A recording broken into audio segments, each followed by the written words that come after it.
Bonjour à toutes et tous. Bienvenue et merci d'avoir rejoint notre webinaire Stratégie digitale pour votre performance industrielle en 2026. Mon nom est Agnès Auger. Je travaille chez Minitab au sein de l'équipe Europe. Depuis 25 ans, nous accompagnons des ingénieurs méthodes, des responsables qualité, des directeurs des opérations, des équipes R&D, des professionnels du Lean Six Sigma pour l'excellence des procédés, l'amélioration continue des opérations et l'innovation. Mon approche en tant que responsable marketing est l'écoute de la voix du client, la compréhension des enjeux terrain et le partage de cas d'usage concrets. C'est ce que le webinaire illustrera aujourd'hui. J'ai quelques informations à vous communiquer avant de commencer. Tout d'abord, vous pouvez déplacer les fenêtres sur votre écran ou les redimensionner à votre convenance. En cas de soucis techniques, vous pouvez quitter le webinaire et vous connecter de nouveau. Ça ne devrait pas impacter votre expérience. Et un lien vers l'enregistrement vidéo vous sera envoyé à l'issue du webinaire pour que vous puissiez le partager ou si vous avez vraiment eu un souci technique pour nous écouter. Vous pouvez poser vos questions à tout moment. Il y a une icône en bas de votre écran avec un point d'interrogation. C'est la partie questions-réponses. Donc, à l'issue du webinaire, enfin de la présentation magistrale, nous aborderons vos questions. Voici l'agenda du webinaire. Nous commencerons par partager la voix de nos clients, leurs enjeux et leurs priorités en termes de performance industrielle. Nous détaillerons ensuite les étapes de la transformation pour parvenir à une configuration idéale qui permet de relever les défis. Nous évoquerons alors des démarches pilotes réussies de transformation à 3 stades clés du cycle de production, en amont, pendant la production et en aval. Nous aborderons enfin le passage à l'échelle, du pilote au déploiement global, avant de conclure avec les recommandations de France Qualité et vos questions. Pour dérouler cet agenda, nous avons 2 autres intervenants aujourd'hui. Greg Kinsey, conseiller indépendant spécialisé dans la transformation numérique des opérations industrielles. Greg, je te laisse la parole pour que tu puisses te présenter. Merci Agnès. Alors, comme Agnès a dit, je suis consultant indépendant basé à Paris et je travaille à l'international, mais pour la plupart en Europe avec tous les secteurs industriels. J'accompagne mes clients dans la conception, la planification et la mise en œuvre de leur transformation numérique. Et souvent, je porte un point de vue extérieur pour coacher et bien challenger de temps en temps leur approche stratégique. Quelques mots sur mon parcours professionnel. Le début de ma carrière était dans l'automatisation industrielle comme ingénieur et ensuite l'informatique industrielle, plutôt aux États-Unis et en Europe.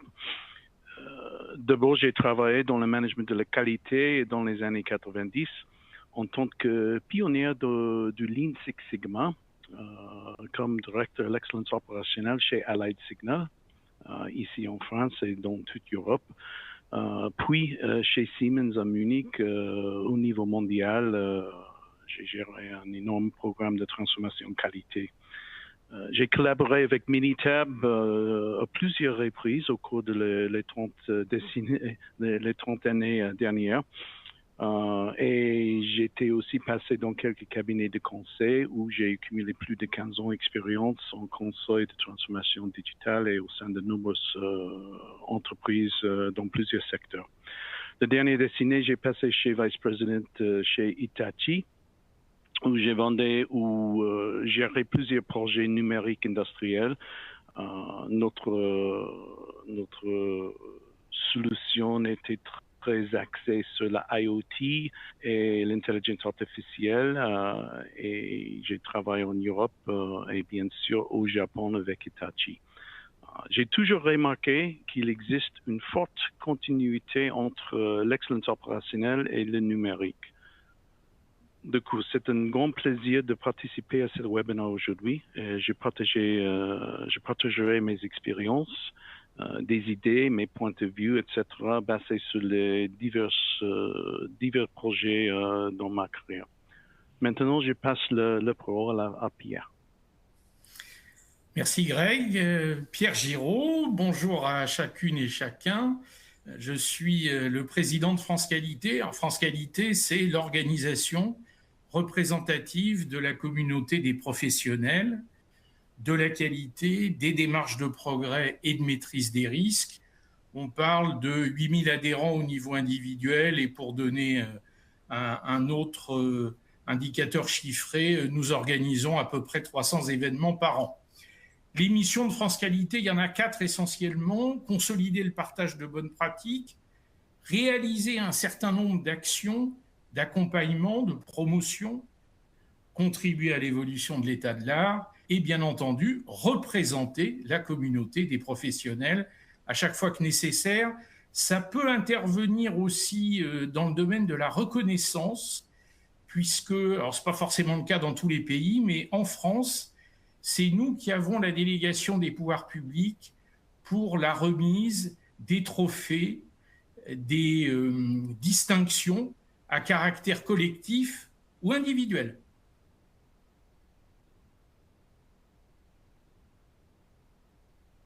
Merci Pierre.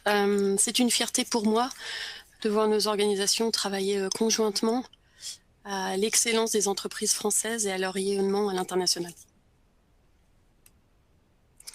Donc passons au vif du sujet.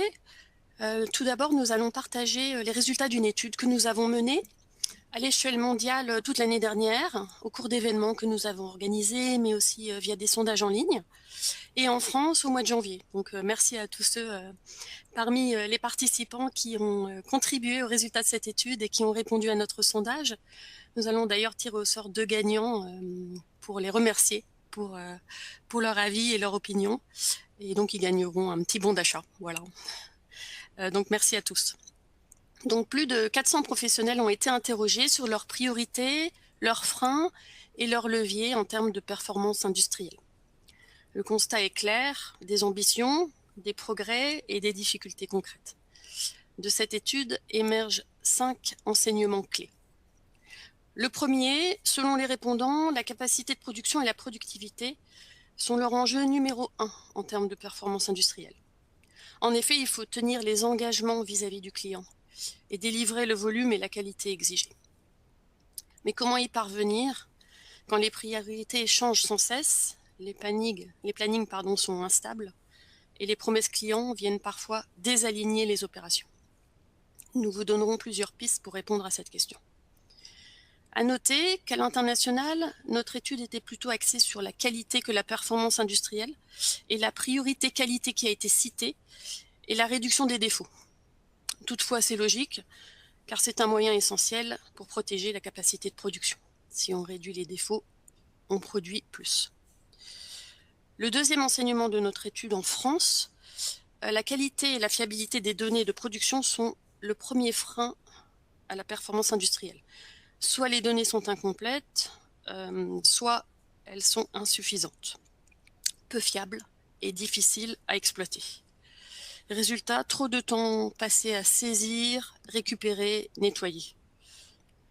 Les industriels veulent consacrer ce temps à ce qui compte vraiment, analyser, interpréter et décider. Dans un contexte de rareté des talents, demander à des profils qualifiés de faire des tâches répétitives n'est pas une valeur ajoutée. Sans données fiables et automatisées, impossible d'aller vers l'analyse prédictive, ni l'intelligence artificielle. C'est le principe bien connu, garbage in, garbage out. Ce constat est partagé à l'échelle internationale. Dans notre étude globale, le même frein ressort. À égalité avec les difficultés d'alignement entre les services. En fait, ce qui est revenu, c'est qu'il faut de nombreux allers-retours entre les équipes pour se coordonner et décider. Donc une perte de temps et d'efficacité. Le troisième enseignement, l'excellence opérationnelle et la conduite du changement sont indispensables pour réussir la transformation industrielle. Juste derrière ces 2 éléments clés, viennent la maîtrise des technologies et l'analyse des données. Beaucoup d'équipes font face aux mêmes problèmes récurrents, faute d'identification claire des causes racines. Le Lean est indispensable, mais ne suffit pas toujours. Ce qui fait la différence, un suivi continu de la performance, des analyses statistiques avancées, des modèles prédictifs et un reporting clair de l'impact opérationnel et financier. Sans maîtrise de l'analyse, les décisions reposent davantage sur l'intuition que sur les faits. L'expérience est précieuse, mais elle doit être validée par les données. Notre étude mondiale avance d'ailleurs l'analyse de données comme compétence indispensable selon les répondants. D'après notre expérience, lorsque l'analyse statistique n'est pas comprise ou pas maîtrisée, les décisions reposent davantage sur l'opinion ou l'expérience. Lorsque la confiance dans l'analyse fait défaut, les décideurs reviennent naturellement à l'intuition. Résultat, des décisions moins objectives, moins robustes et plus difficiles à défendre dans la durée. Développer les compétences analytiques à tous les niveaux de l'organisation est donc une priorité. Notre quatrième enseignement, la quatrième question que nous vous avons posée, il y a 2 facteurs clés qui ressortent à égalité pour la performance industrielle, la traçabilité avancée avec l'intégration des données et l'automatisation et le pilotage en temps réel. C'est logique et c'est complémentaire parce que sans pilotage en temps réel, pas de traçabilité et pas de surveillance continue des procédés sans les données intégrées. Être alerté qu'un procédé dérive permet d'agir avant les rebuts, avant les arrêts et avant les non-conformités. Le dernier enseignement de l'étude, anticiper la qualité et la non-qualité est devenu essentiel pour piloter les opérations au quotidien. Donc on remarque qu'aujourd'hui encore, beaucoup d'organisations fonctionnent en mode réactif, ils réagissent aux audits clients, aux audits réglementaires, aux urgences et à la pression des délais. Donc une question stratégique se pose. Comment passer d'une gestion de la qualité réactive à une approche proactive, prédictive et durable? Greg, qu'est-ce que tu en penses? Merci Agnès. Donc, je pense que la transformation digitale est maintenant la mode. Tout le monde parle de le mot transformation. Je vais expliquer en gros comment ça marche et pourquoi. Premier aspect, la performance industrielle, ça c'est-à-dire la qualité, la productivité, la capacité, l'agilité, etc., sont redevenus des priorités absolues pour les dirigeants d'aujourd'hui. Ça, c'est notamment au vu de la dynamique et l'incertitude actuelle du commerce international. Donc, la performance des processus est le moteur de la performance industrielle. Il faut focaliser sur les processus. Les technologies numériques, le digital, en fait, c'est le moteur des processus aujourd'hui. Ensuite, le défi majeur, c'est l'accès et l'utilisation aisée des données dans leurs opérations quotidiennes. Est-ce que tout le monde a les bonnes données, le bon moment pour faire son boulot? Donc, en général, de transformer cette situation prend du temps. C'est pas un projet, c'est pas juste une installation d'un système informatique, mais en revanche, c'est un parcours. C'est un parcours on peut compléter dans peut-être 3 ans, 5 ans, 10 ans, je sais pas, mais c'est une longue transformation. En revanche, il y a des phases et il y a une structure. Généralement, il y a 5 phases de la transformation numérique dans l'industrie. La première phase, c'est d'améliorer la visibilité. Comment ça marche maintenant? Que se passe-t-il maintenant, bout à bout, dans l'usine, dans toutes les supply chains, etc., etc. Donc, la première phase, normalement, est d'utiliser les données pour avoir une meilleure vue, une meilleure compréhension de l'actualité. Ça, c'est la visibilité. Si on arrive de faire ça, on peut monter aux deuxième phase. Pourquoi? Et pour ça, il faut explorer et trouver les causes racines. Il faut mettre en place toute l'analytique, les statistiques, le boulot classique des Black Belt Six Sigma, etc., pour trouver toutes les X qui ont une influence sur l'Y et toutes les X qui ont une influence que les autres aussi. Donc, ça, c'est le pourquoi, ça, c'est l'analytique qui ouvrir une meilleure compréhension de toutes les opérations. Au troisième phase, c'est l'analytique prédictive. Ça, c'est une vue dans l'avenir. Qu'est-ce que se passera-t-il dans un jour, 2 jours, 2 semaines, 3 semaines? Parce qu'on a toutes les X, on peut contrôler toutes les X et on peut comprendre tous les trends, tous les changements des variables qui ont une influence sur les Y. Donc, quatrième phase, c'est relativement facile de monter ça après l'analytique prédictive. Ça, c'est l'analytique prescriptive. Et ça, c'est simplement qu'est-ce qu'on peut faire pour éviter les problèmes dans l'avenir. Et enfin, on arrive avec le rêve de auto-optimisation. Simplement, faites-le pour moi. Le système utilise l'intelligence artificielle, etc., pour bien gérer l'usine. Ça existe aujourd'hui dans quelques secteurs, particulièrement dans l'électronique semi-conducteur, par exemple. Il y a aussi des bons exemples dans l'automobile et les industries qui sont très avancées. Donc, le truc pour moi, c'est de créer la valeur à chaque étape. Créer la valeur avec chaque projet. Et normalement, le retour sur investissement devrait être 2 fois et 3 fois l'investissement. Si on investe 1 million dans un programme, on peut attendre 3 millions de retours sur le bottom line dans 1, 2, 3 ans. L'autre aspect, c'est l'apprentissage. En fait, chaque étape de la mise en œuvre génère des apprentissages clés. Aussi, il établit le données fondamentales parce que, comme j'ai dit, le problème, le défi aujourd'hui est de données qui manquent. Dès qu'on commence avec la transformation, on va développer le base de données pour utiliser pour toutes les fonctionnalités qui vont suivre. Et enfin, c'est le développement des compétences. Ça nécessite des nouvelles compétences et les nouvelles experts dans l'activité. Je retourne à Agnès qui va partager des exemples concrets de les projets chez Minitab. Agnès. Merci Greg.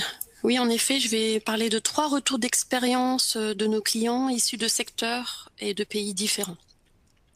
Nous allons parcourir un premier cas en R&D, un second en production et un troisième en post-production.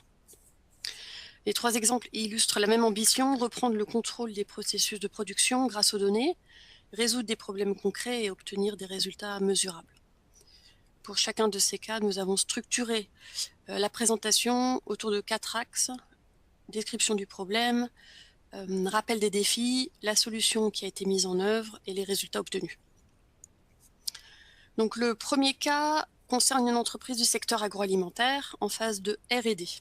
L'enjeu était majeur, adopter une méthode structurée de résolution de problèmes afin de débloquer un projet stratégique de développement de nouveaux produits et de réaliser une véritable percée. Alors, l'objectif initial de l'équipe, c'était de déployer une nouvelle recette en 12 mois. Et après 9 mois de tests, le projet était toujours bloqué. Donc, l'échec était attribué à un manque de compétences analytiques. Des essais jugés mal conçus, mal exploités et donc peu concluants. Donc, le client a fait appel à Minitab. En réalité, le problème de fond ne nous a pas été communiqué au départ. C'est une situation assez fréquente qu'on rencontre chez nos clients. Il nous avait demandé une formation sur les plans d'expérience, pensant que le problème venait de la planification et de l'analyse des essais. Pendant la formation, nous avons identifié le véritable verrou industriel. Il était recommandé de réaliser 120 essais pour qu'il soit significatif, alors que le temps machine dont disposait l'équipe permettait seulement d'en réaliser 40. La question n'était donc pas de quoi tester, mais comment comprendre et modéliser le phénomène physique pour réduire drastiquement le nombre d'essais nécessaires, tout en conservant la robustesse scientifique. Une fois le besoin correctement formulé, nous avons organisé un atelier dédié à la modélisation statistique et nous avons identifié qu'un plan de mélange était la méthodologie la plus adaptée pour comprendre l'influence des ingrédients et de leur interaction, isoler les facteurs significatifs et fixer leurs niveaux optimaux. Cette approche a permis de traduire la réalité physique du procédé en modèles mathématiques exploitables, directement orientés vers l'industrialisation. Les résultats ont été immédiats et concrets. Nouvelle recette industrialisée en 3 mois et donc un délai de mise sur le marché réduit d'1 an à un trimestre. Ce cas illustre que Minitab est plus qu'un éditeur de logiciels. Nous intervenons comme un partenaire de vos équipes terrain en faisant le lien entre leur expertise métier et procédé et notre maîtrise des méthodes statistiques avancées et des techniques d'amélioration. Le second cas concerne l'industrie automobile, un constructeur reconnu pour son haut niveau d'exigence qualité, à cheval, si je peux me permettre ce jeu de mots, sur la détection, la correction et la prévention des défauts le plus tôt possible. L'objectif était clair, augmenter le volume de production de 11% tout en maintenant un niveau de qualité élevé, donc éviter de faire des compromis. Le client faisait face à des non-conformités récurrentes qui ralentissaient la production et généraient des coûts importants. Leurs équipes étaient déjà très expérimentées en termes de structuration de l'approche qualité. Mais l'ambition était d'aller plus loin, d'anticiper les dérives, de surveiller en continu les caractéristiques critiques et d'apporter visibilité et transparence sur la qualité en temps réel à tous les niveaux de l'organisation.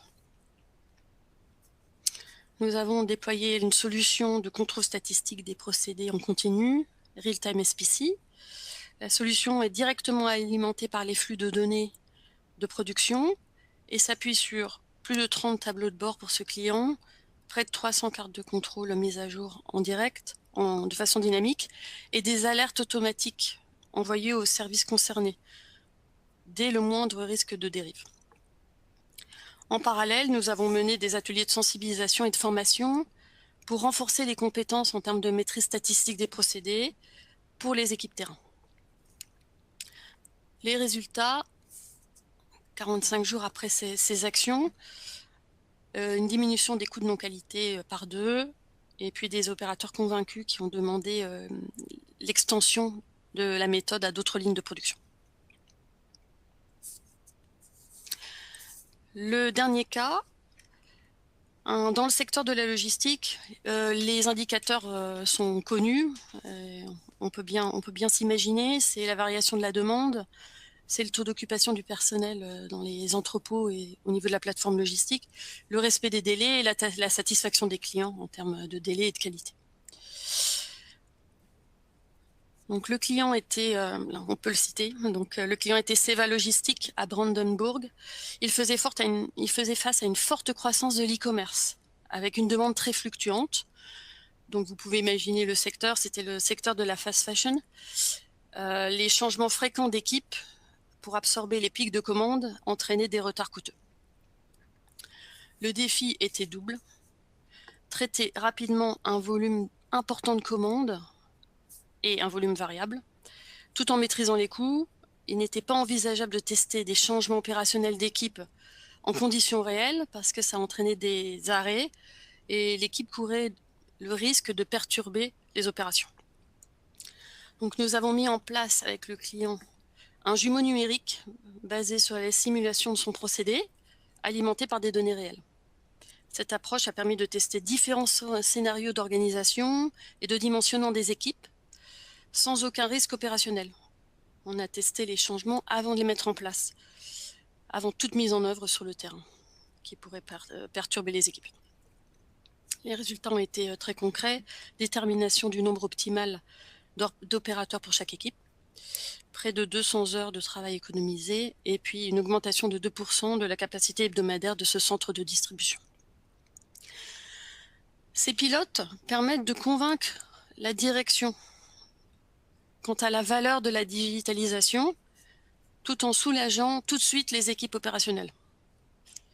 Comme vous pouvez le constater, l'offre Minitab a évolué pour répondre aux attentes de ses clients, mais aussi aux usages actuels du numérique, avec un accès hybride aux applications en local et ou en ligne.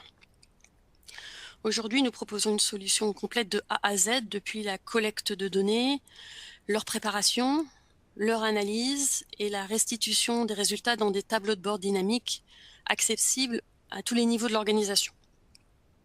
Lorsque la performance n'est pas au rendez-vous, nous accompagnons les équipes en les aidant à mener des projets d'amélioration avec des feuilles de route clés en main et des outils, des tableaux de bord assurant le suivi et le retour sur investissement.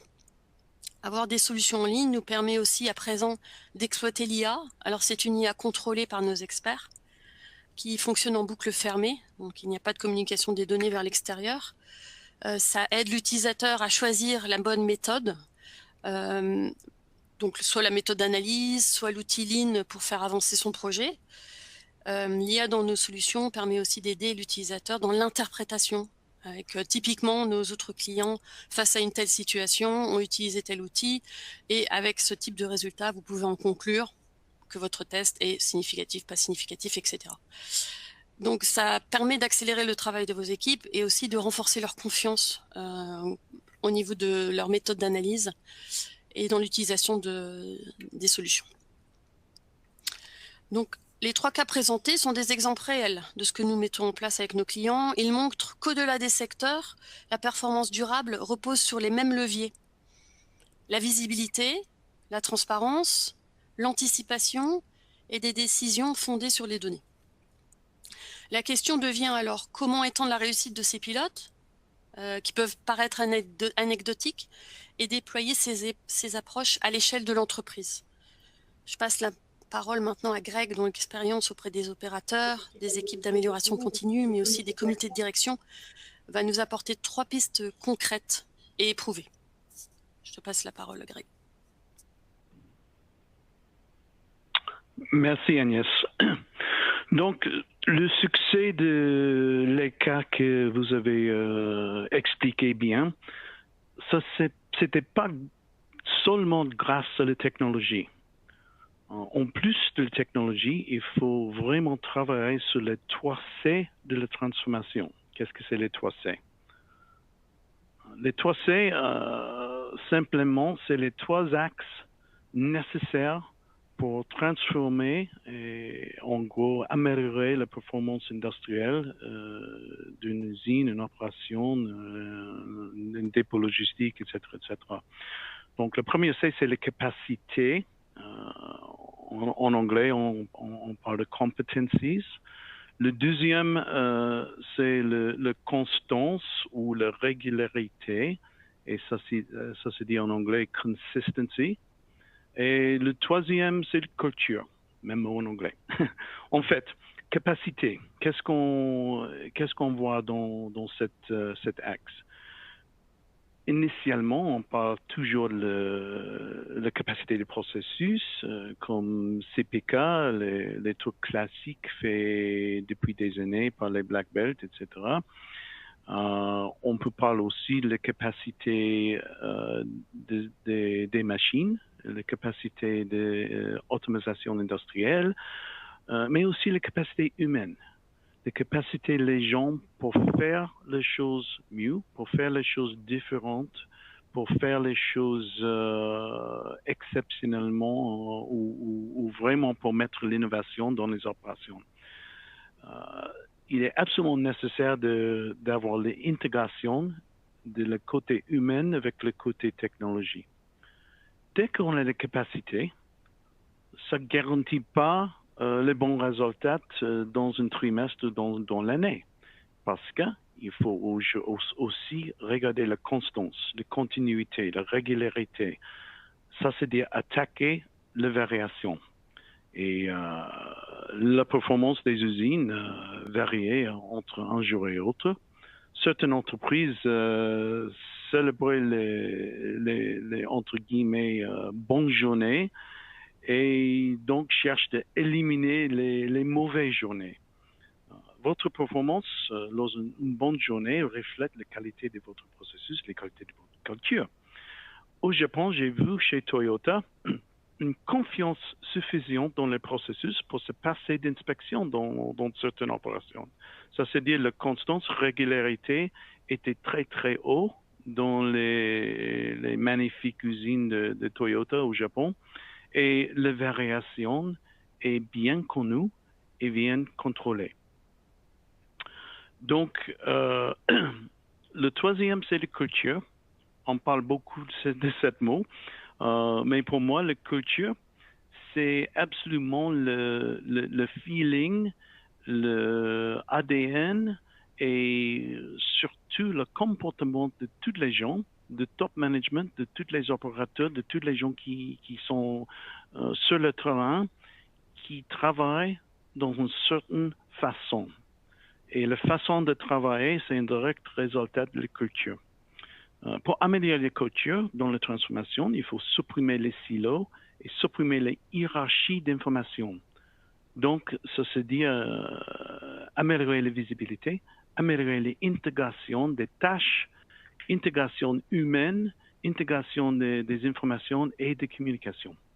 Deuxième, c'est de réduire la dépendance à l'égard de la sagesse des seniors.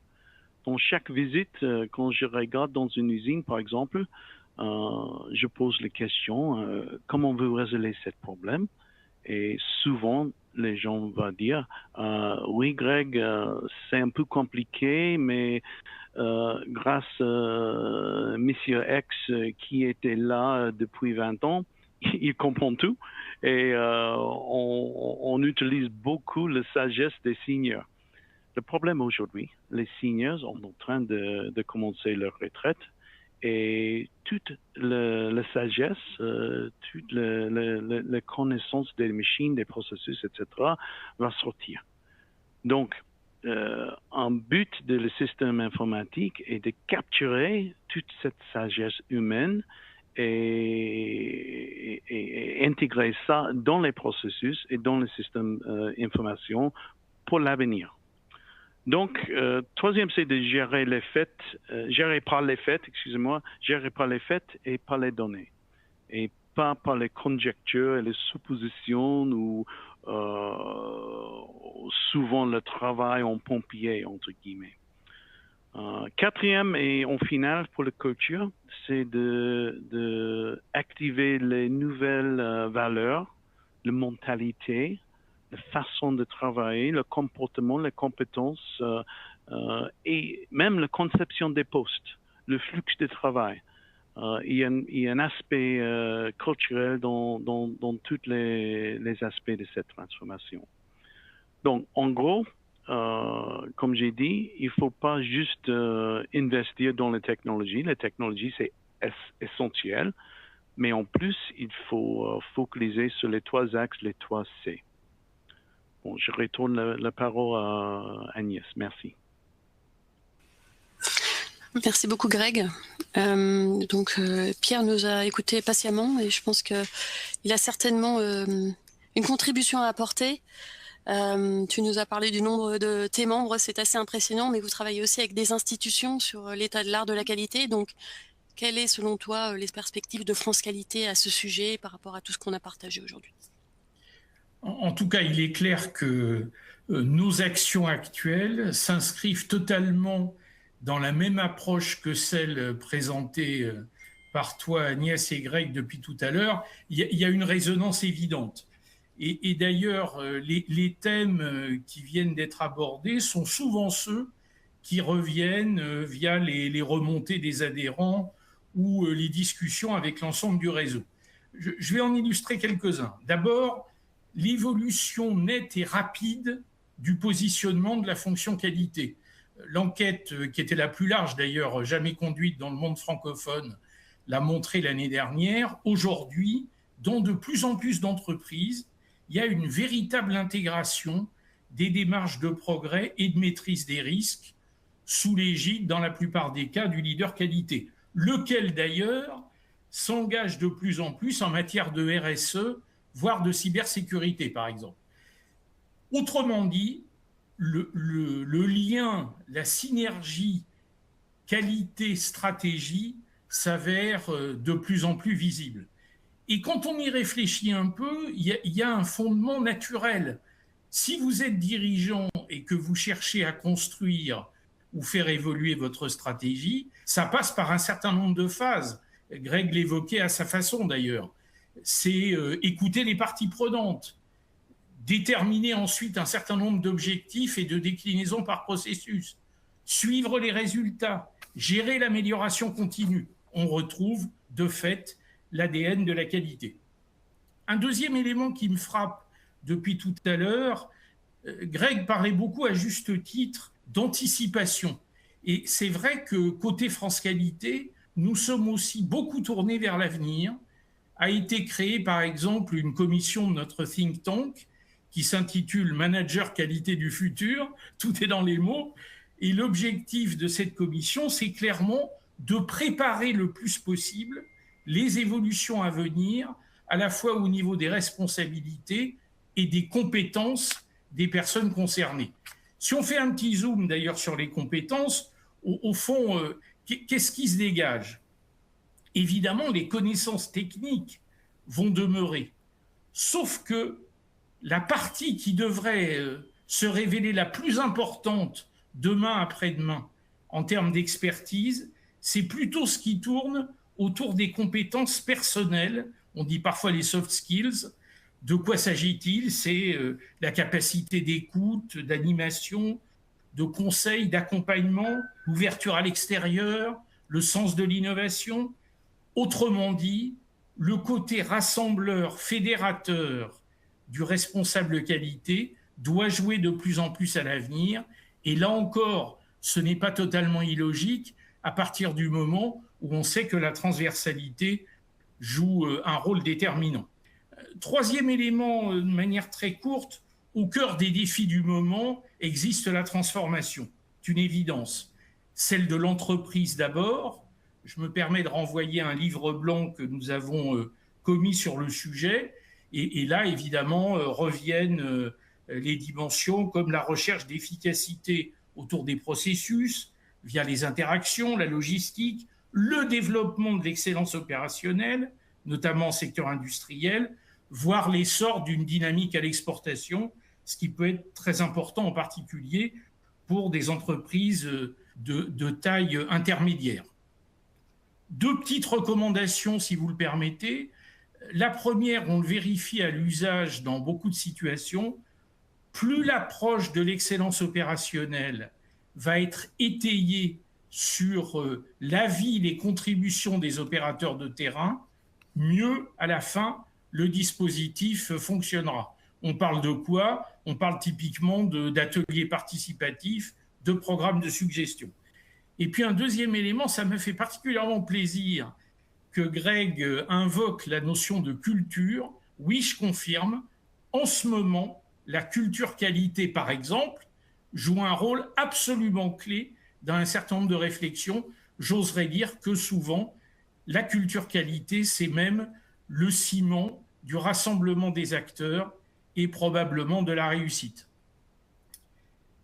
Un dernier mot, qui dit transformation dit digitalisation, évidemment. Alors, mon rôle n'est pas de parler de Minitab à l'instant. En revanche, je peux partager avec vous les retours que nous avons au sein de l'ensemble du réseau sur effectivement ces notions d'utilisation du numérique, de l'intelligence artificielle. Alors, je vous rassure, il n'y a aucun effet de rejet à la clé de tout ça, même si évidemment des questions peuvent se poser en termes d'emploi par-ci par-là. La position de France Qualité, elle est très simple, c'est de dire aujourd'hui, l'intelligence artificielle en particulier peut nous faire gagner du temps dans un certain nombre de domaines. la gestion documentaire, le reporting, le suivi d'audit d'inspection par exemple. Et ce temps-là, nous suggérons de le réinvestir dans un certain nombre de tâches à valeur ajoutée, par exemple le service au client, par exemple l'analyse, le support de la performance industrielle, par exemple encore la maîtrise de la data. Vous le sentez bien, nous sommes un peu à la croisée des chemins quand même, à partir du moment où un certain nombre de grands défis existent aujourd'hui et où beaucoup d'organismes, privés comme publics d'ailleurs, recherchent des solutions. Alors les solutions, elles passent souvent par l'utilisation de méthodes et d'outils, Agnès l'a très bien illustré. Pardon, la réussite peut passer aussi par une forme de cohérence et de détermination. Juste une illustration d'actualité, là, dans le cadre du budget dont notre pays va finir par disposer, il y a une partie qui est fondamentale, c'est celle qui consiste à définir dans les cahiers des charges les critères d'attribution de subventions aux entreprises. Dans le cadre du plan de relance, ça avait joué par exemple sur les aspects transition écologique ou amélioration continue. On va voir ce qui se passe cette fois-ci. Ce qui est sûr, c'est que derrière l'ambition, derrière la stratégie, il y a un besoin absolu de cohérence et de sens concret. Je vais le dire très simplement, la souveraineté économique, la réindustrialisation, oui, sans une approche qualité globale, ça va être plus compliqué et en tout cas, nous allons essayer d'œuvrer dans un sens de dynamique collective sur le sujet. Merci beaucoup Pierre. Merci à Greg et toi pour votre présentation. Donc on laisse le temps aux participants de poser leurs questions. Donc, je vous rappelle, il y a une icône normalement en bas de votre écran avec un point d'interrogation, ça vous permet de poser vos questions. On essaiera de traiter un maximum de questions, celles qui concernent l'ensemble des participants. Et si on n'a pas pu vous répondre en direct, on reviendra vers vous dans les jours à venir individuellement. Donc il y a une première question. Quels sont les coûts de mise en œuvre des solutions décrites et quel ROI? Donc je pense là à un exemple d'un client qu'on a partagé déjà, c'est Signify, donc qui est un leader des solutions dans les luminaires industriels et aussi pour les particuliers. Donc par exemple, ils éclairent la Tour Eiffel, les stades, les salles de concert, etc. Donc Signify était anciennement Philips Éclairage. Donc ils voulaient mettre en œuvre des études de fiabilité en phase de conception pour éviter sur le terrain des pannes et des soucis de fiabilité des produits et des plaintes clients. Donc, ils ont estimé à 1 à 10% du revenu industriel le coût des problèmes de fiabilité, des retours clients, des plaintes, etc. Évidemment, une mise sur le marché retardée et puis des risques de poursuite, voilà, de devoir remplacer le matériel et de perdre la confiance du client. Donc, le coût de la mise en œuvre de ces études de fiabilité avec, nous on est la partie technologique et la partie formation, mais évidemment il y avait d'autres enjeux au niveau de l'entreprise. Le coût a été estimé à 100 000 € plus une personne à temps plein. Et au niveau des résultats, donc c'est 50 millions d'euros par an, moins 50% de coûts de non-qualité et inférieur à 1,5% qui est en général un standard. Voilà, donc ça vous donne un ordre d'idée concret chez un client qu'on peut nommer dans ce webinaire. Donc, et aussi, juste pour ajouter, la question de coût, ça dépend de l'échelle. On peut faire un petit pilote ou dans un seul processus, une seule ligne, et avoir le résultat dans cette ligne. Et ça, c'est une super approche pour commencer. Focaliser sur une ligne avec les difficultés et faire une petite solution pour résoudre ce problème et apprendre comment ça marche et apprendre la valeur de cette solution et voir le ROI dans cette petite pilote. Et après ça, on peut avancer d'expander et faire quelque chose en plus grande échelle. Oui, un autre petit complément, si vous le permettez. Enfin, ne nous trompons pas sur le fond. Ce qui coûte, c'est la non-qualité. Autrement dit, à partir du moment où on s'engage en matière d'excellence opérationnelle, on investit en visant un redressement de la performance et donc à la fin une bonification de l'économie. Et ça, c'est quand même une donnée absolument fondamentale dans les entreprises qui aujourd'hui déploient des programmes Lean, par exemple, voire Six Sigma. On est bien sur une perspective d'investissement et de rentabilité le moment venu. Merci Pierre. On a une autre question en fait pour savoir si on a des licences pour les étudiants et les enseignants. Oui, c'est le cas. En fait, on propose aux étudiants, souvent ils ont besoin des logiciels pour un semestre d'études ou un an d'études. Donc on propose un système de location à un très faible tarif en fait. Donc n'hésitez pas à me contacter à l'issue du webinaire. Pour le moment, je ne vois pas d'autres questions, donc moi j'en ai une pour Greg et Pierre. Comment est-ce qu'on convainc le comité de direction de la priorité d'une démarche d'excellence opérationnelle? C'est pas toujours évident. Non, mais je peux déjà donner peut-être quelques éléments. D'abord, il faut partir du fonctionnement réel de l'organisation. Autrement dit, la meilleure manière de se dire oui, c'est le moment d'engager une démarche de progrès, c'est tout simplement de partir de la réalité. Autrement dit, dès lors qu'il y a des dysfonctionnements opérationnels, c'est de là qu'il faut partir pour essayer d'améliorer les choses. Et du reste, ce que nous percevons au travers de beaucoup d'entreprises adhérentes de France Qualité, c'est que souvent, le moteur, entre guillemets, pour engager une démarche de ce type-là, c'est l'existence d'irritants. Il y en a des irritants, évidemment, il y en a toujours, autour de la logistique, par exemple. Le fait de les traiter, c'est le début de l'inversion de la courbe, c'est aussi le début d'une forme de gain de confiance. Dit autrement, en particulier dans les structures de taille complexe et importante, il n'est parfois pas simple de démarrer un peu partout en même temps. Donc il faut choisir soit une partie de l'entité particulièrement concernée par tel ou tel enjeu d'excellence opérationnelle, soit un autre endroit où peut-être on sent des capacités d'évolution à court terme. Typiquement, commencer par les irritants et ou choisir un secteur pilote avant une extension plus large au sein de l'organisation, ce sont souvent des approches qui fonctionnent plutôt bien. Oui, je peux ajouter, j'ai pas mal d'expérience avec les comités de direction pour convaincre le comité de la direction être derrière un programme comme ça ou derrière le changement culturel, le changement de qualité. Pour moi, l'argument basique, c'est de faire un lien entre les priorités de le comité de la direction et le fait de l'excellence opérationnelle. Quand j'étais chez Siemens, j'ai fait un lien entre les qualités et les productivités. C'était une division de Siemens qui souffrait beaucoup et j'ai monté un argument qu'on n'est pas l'autre choix. Il faut absolument améliorer les qualités pour être profitable, pour être rentable. Donc, il faut trouver l'argument.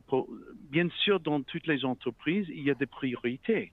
Les priorités de chacun dans la direction de comité de direction, il y a un aspect excellence opérationnelle et un aspect qualité des dons, j'imagine. Il faut trouver cet argument et montrer ça dans le langage de le top management pour convaincre et pour trouver le supporter dans le comité. Pour revenir à ta question, Agnès, on a eu au sein de France Qualité à caractériser, ça fait partie de notre mission quelque part, les évolutions liées à la nouvelle qualité, c'est-à-dire celle qui est déployée à l'heure actuelle et risque de l'être encore plus demain. Et typiquement, on a retenu un certain nombre d'adjectifs pour caractériser une telle évolution. C'est globale, pragmatique, innovante, participative. Et typiquement, il me semble que derrière ces 4 objectifs, ou adjectifs d'ailleurs, les deux, on peut trouver des éléments de réponse par rapport à ta question. Autrement dit, l'approche qualité ou excellence opérationnelle, elle est forcément globale. On ne va pas privilégier tel ou tel aspect. On va traiter les relations avec les clients, avec les parties prenantes dans le même mouvement. C'est important de rester pragmatique. Les modèles d'hier ont vécu. On est en général sur des approches très customisées, très personnalisées, en fonction, comme le disait très bien Greg, de la stratégie de l'entreprise, de ses caractéristiques, de ses spécificités. Et puis, la nouvelle qualité, elle est innovante et participative. On l'a d'ailleurs évoqué depuis le début du webinaire, innovante parce que forcément, il faut s'ouvrir aux nouvelles technologies, et participative parce que, plus que jamais, le lien avec l'ensemble des acteurs et le côté dynamique collective à laquelle le maximum de personnes contribuent, ça, c'est absolument déterminant. Merci beaucoup, Greg et Pierre. De mon expérience chez Minitab, moi, ce que je remarque, c'est que les ingénieurs avec lesquels je travaillais il y a 25 ans sont maintenant responsables des opérations dans des grands groupes. Donc, visiblement, les projets pilotes qu'ils ont menés et réussis, projets Black Belt ou projets d'innovation, leur ont permis de faire évoluer leur carrière. Donc, en effet, je pense que démarrer petit et montrer les résultats concrets puis incrémentés, c'est la clé probablement du succès, et individuel et organisationnel. Donc, merci beaucoup pour vos remarques. Alors, on a d'autres questions qui nous sont parvenues. Je prévois d'implémenter Minitab au sein des processus critiques au niveau des opérations sur un site industriel cosmétique, avec une partie formation. Est-ce que vous conseillez un accompagnement à l'issue pour lancer la démarche? Car j'ai un doute à l'issue de la formation que chaque apprenant soit prêt. En effet, ce qu'on peut faire, c'est d'abord avoir une formation au départ pour niveler, pour avoir un niveau équivalent entre toutes les personnes concernées par le projet. Pour qu'elle démarre avec la même base de connaissances. Et puis après, au cours du projet, on peut, entre les semaines d'avancée du projet, on peut faire des rappels de formation, avoir quelques jours de formation par-ci, par-là.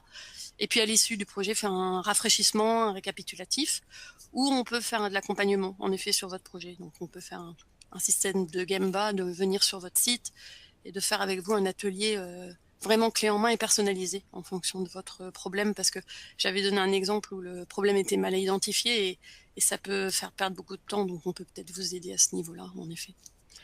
Et puis c'est vrai que des personnes comme Greg et Pierre ont l'habitude aussi d'accompagner les entreprises, et je pense qu'un accompagnement à l'issue d'une formation pour lancer la démarche, c'est indispensable. Greg, tu as peut-être un avis là-dessus?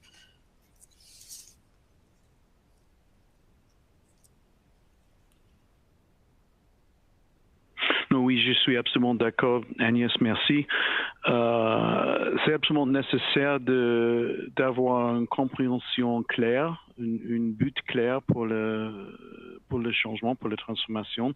Mais ensuite, si on fait l'investissement, focaliser sur l'investissement avec un clair ROI ciblé, et aussi commencer dans une usine, dans un pilote, etc., et apprendre.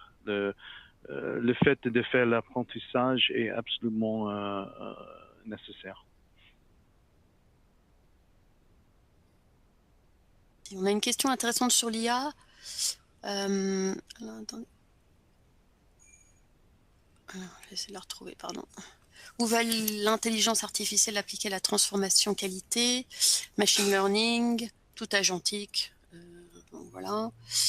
Alors, au niveau de Minitab, comme je vous disais, on incorpore maintenant l'intelligence artificielle dans nos applications en ligne. Vous pouvez la désactiver si vous restez maître du système.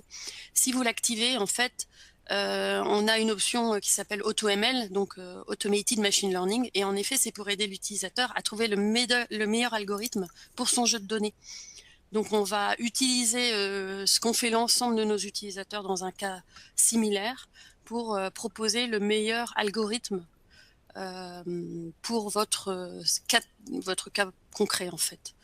Donc ça va être un exemple. L'autre exemple, en effet, ça va être vraiment par rapport à votre graphe de vous donner des prompts d'interprétation avec un rappel théorique par rapport au graphe pour pouvoir interpréter les différents indices sur le graphe. Donc ça va être une utilisation de l'IA qui est concrète pour prendre des décisions par rapport à la qualité. Mais il y a peut-être un avis de Pierre sur où va l'IA appliquée à la transformation qualité.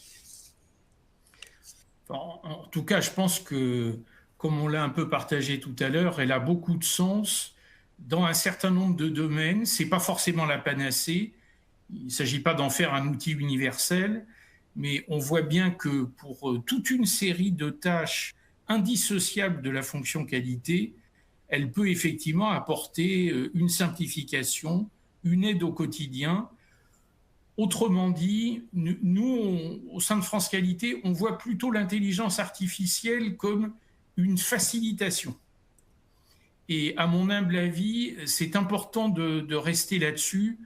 Il y a toujours des débats plus ou moins difficiles ou idéologiques autour de l'IA. En réalité, dès l'instant où on regarde de manière très concrète au quotidien ce qu'elle permet et ce qu'elle facilite, en général, on a une réponse. Juste pour ajouter une autre perspective aussi, encore, si on parle d'intelligence artificielle aujourd'hui, il y a beaucoup de gens qui pensent de le LLM comme ChatGPT, etc., et les choses qui sont récemment le vague. Mais en revanche, comme Agnès a dit, le machine learning existe depuis 20 ans dans le manufacturing. Et le sujet d'intelligence artificielle est très, très vaste. À mon avis, il y a toujours la possibilité de mettre en place des principes d'intelligence artificielle et des outils d'intelligence artificielle qui existent déjà. Merci beaucoup, Pierre et Greg. Il y a une question qui devrait être très rapide, et puis après, il y a une question qui va vous intéresser. Je vous la donne déjà pour que vous puissiez vous préparer, notamment Pierre. La question suivante, ce sera: est-ce qu'il y a une méthode de transformation à la mode, au-delà du Six Sigma, du Lean, etc. Donc la question qui est rapide, c'est on me demande tout simplement si est-ce qu'un client qui a un logiciel de production peut facilement faire le lien avec Simulate. Oui, en effet, maintenant Simulate, donc, qui est une acquisition de Minitab, en fait, pour répondre aux besoins de nos clients qui de plus en plus demandent une offre intégrée depuis la collecte de données jusqu'à la restitution dans des tableaux de bord, mais aussi au niveau des projets d'amélioration. Si on n'a pas forcément les moyens, le temps de faire un plan d'expérience, est-ce que la simulation de processus peut apporter une visibilité sur l'impact des changements? On a fait l'acquisition d'une société qui s'appelle Simulate l'année dernière, et on a fait 2 autres acquisitions de sociétés au niveau de la collecte des données directement sur les machines de production. Donc on cherche vraiment, dans un monde qui évolue très rapidement de la technologie d'analyse de données, on cherche Minitab à s'adapter et à répondre aux besoins du marché. Donc pour Simulate, en effet, ça peut utiliser des données d'autres MES ou d'autres sources. Il n'y a pas de souci, hein. C'est pas fermé dans Minitab, ça reste une solution aussi que vous pouvez mettre en place à part, sans les autres applications de Minitab. Donc je reviens à la question qui nous concerne et qui va intéresser, je pense, particulièrement Pierre, mais toi aussi Greg. Est-ce qu'il y a une méthode de transformation à la mode, au-delà du Six Sigma, du Lean, etc. Alors, réponse du coup en 2 minutes, j'imagine, ce qui est un peu une gageure. En tout cas, la question est passionnante. Non, il me semble que effectivement, on a connu à différents moments de l'histoire des effets un peu de mode, effectivement, autour par exemple du design thinking ou d'autres approches de conduite de projet. Ça me paraît être beaucoup moins la tonalité aujourd'hui, pour une raison simple d'ailleurs, c'est que aujourd'hui, le côté pilotage, amélioration continue dans une entreprise, il est forcément très global. Et du coup, ça implique de prendre en compte l'ensemble des dimensions qu'elle soit professionnelle, humaine, commerciale, économique, et aussi de rester, on l'évoquait un peu tout à l'heure, très, très concret, très pragmatique dans l'approche. Et ça, c'est presque incompatible quelque part avec l'idée d'un modèle présumé qu'on afficherait à un moment donné. On est beaucoup plus, et à mon humble avis, tant mieux, sur des approches positives, concrètes, collectives, qui visent vraiment à prendre en compte l'ensemble des dimensions de la vie d'une entreprise. Oui, je peux ajouter quelques idées. La première idée, c'est que je pense les sociétés, les industriels qui suivent le mode ne sont pas les meilleurs exemples de la performance. Pour moi, les meilleurs industriels sont les industriels qui intègrent tous les aspects de tous les modes de passé, les qualités, le TQM, le Six Sigma, le Lean, le digital, la réalité virtuelle, etc., etc.